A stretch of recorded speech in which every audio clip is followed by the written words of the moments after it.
안녕하세요. 반갑습니다. 제네틱 웰리스 컨설턴트 강훈 김지선입니다. 반갑습니다. 오늘도 유전자 검사를 왜 해야 되는지 여러분들에게 알려드리려고 합니다. 제가 얼마 전에 뉴스에서 이런 기사를 봤어요. 비타민 D 과다 섭취한 남성 몸에 나타난 증상은, 그러면서 이제 연구 결과가 나왔는데, 비타민 D는 우리가 잘 알듯이 굉장히 우리 몸에 중요한 영양소 아닙니까? 특별히 칼슘 농도의 항상성 유지를 하는데 큰 도움이 되는데, 팀에 따르면요, 비타민 D 과다증이 유발하는 증상은 대부분 혈액 속의 칼슘 과잉 때문이라고 얘기를 합니다. 그래서 이런 증상들에는 졸음, 혼란, 무관심, 정신병, 우울증, 혼수상태, 거식증, 복통, 변비, 소화성 궤양, 췌장염, 고혈압, 비정상적인 심장박동, 심장 이상, 신부전, 이런 것이 있다고 해요. 그래서 굉장히 여러 가지로 굉장히 안 좋은 거죠. 제가 이 기사를 제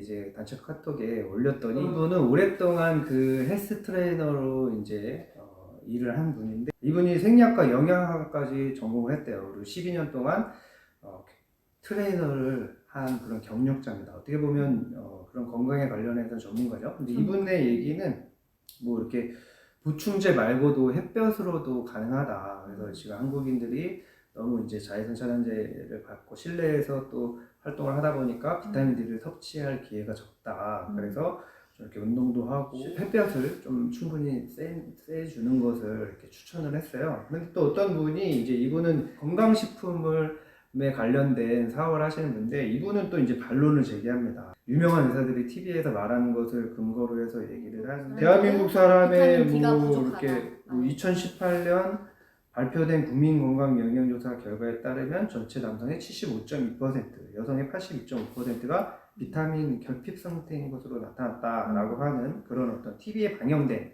그래서 한국인의 비타민 D 결핍은 위험 수준이다, 이걸 얘기하면서, 그렇기 때문에 햇빛을 쬐는 것만으로는 이제 부족하고 결핍이 올 수밖에 없고, 그리고 그 결핍은 굉장히 위험하다. 그렇기 때문에 영양제나 어떤 건강식품을 반드시 섭취해서 그 결핍을 채워줘야 된다, 이런 문제, 그런 어떤 이제 의견을 말씀하신 거죠. 한 분은 어떤 이제 영양학을 전공한 트레이너 경력 12년 차의 그런 전문가로서, 또 한 분은 건강식품에 관련된 사업을 오랫동안 하신 그런 또 전문가로서, 각자의 입장에서 한 분은 이제 운동과 햇볕으로 충분하다, 또 한 번은 영양소가 들어있는 영양식품, 그런 식품들을 꼭 섭취해야 된다. 한국인들은 결핍이 너무 많다, 그래서 위험하다, 이런 것을 주장을 하셨어요. 근데 둘 다, 한쪽은 의사, 한쪽은 논문 발표, 연구 발표, 이런 거에 대해서 근거로 들어서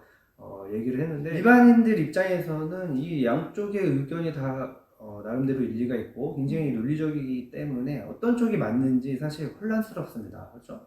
우리 대표님은 이 비타민 D 결핍에 대해서 어떻게 생각을 하시나요? 비타민 D에 대한 그 말씀을 저도 이제 단톡을 보면서 잘 읽어봤는데, 두 분이 굉장히 정확한 근거와 논문을 가지고 말씀을 하시기 때문에, 두 분이서 이렇게 계속 말씀해서 이분 말씀도 맞고 이분이 말씀하시는 것도 맞다는 생각이 들어서, 그럼 어떤 말이 정말 맞는 거지? 이런 의문이 약간 생겼어요. 근데 비타민 D가 저도 되게 부족해서 비타민 D도 챙겨 먹고 또 햇볕도 좀 쐬면서 비타민 D를 흡수해야 되겠다는 그런 상식을 가지고 있었는데, 어떤 분의 말이 맞으시는지 좀 저는 혼란이 오더라고요. 그렇죠. 그리고 또 이제 햇빛 잘못 쐬면은 사실 피부 노화에 제일 안 좋은 게 자외선인데, 자외선. 우리가 또 그게 좀 그렇죠. 저같이 좀 하얀 사람들은 괜찮은데, 이렇게 너무 타잖아요. 너무 타서 계속 타고 있습니다. 너무 타서 햇볕 받기 싫어요.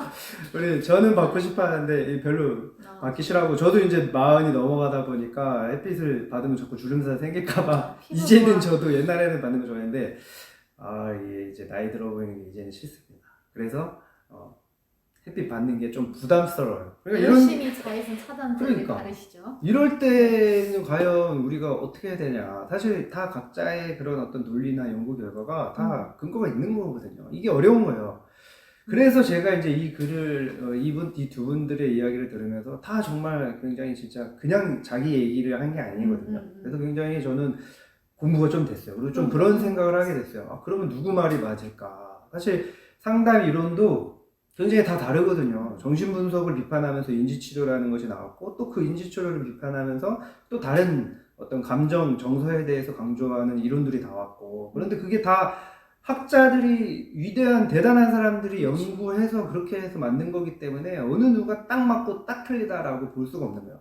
각자의 좋은 그런 장점들이 있는 건데 사실 요즘에는 그래서 상담사들도 한 가지 이론으로 상담하지 않거든요. 여러 가지 이론들을 조합해서 자기에게 맞게 또 내담자에게 맞게 이렇게 활용을 하는데 이 비타민 D에 대해서도 또 커피나 이런 것에 대해서도 마찬가지인 것 같아요. 그러니까 뭐가 제일 필요하겠어요? 그럼? 유전자 검사죠.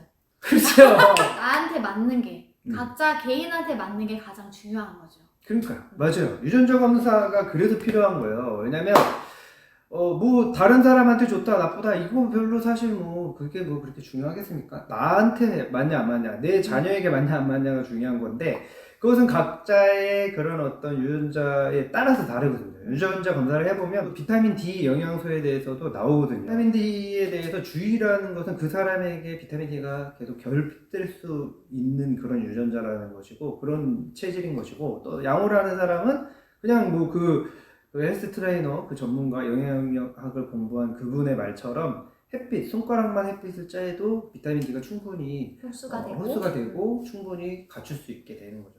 유전자 검사를 그래서 반드시 해야 되는 거예요. 한번 하면 그 유전자는 바뀌지 않거든요. 그래서 내가 어떤 상태인지를 알고 나에게 맞춰서 우리 대표님에게 맞춰서 저하고 대표님이 다르죠.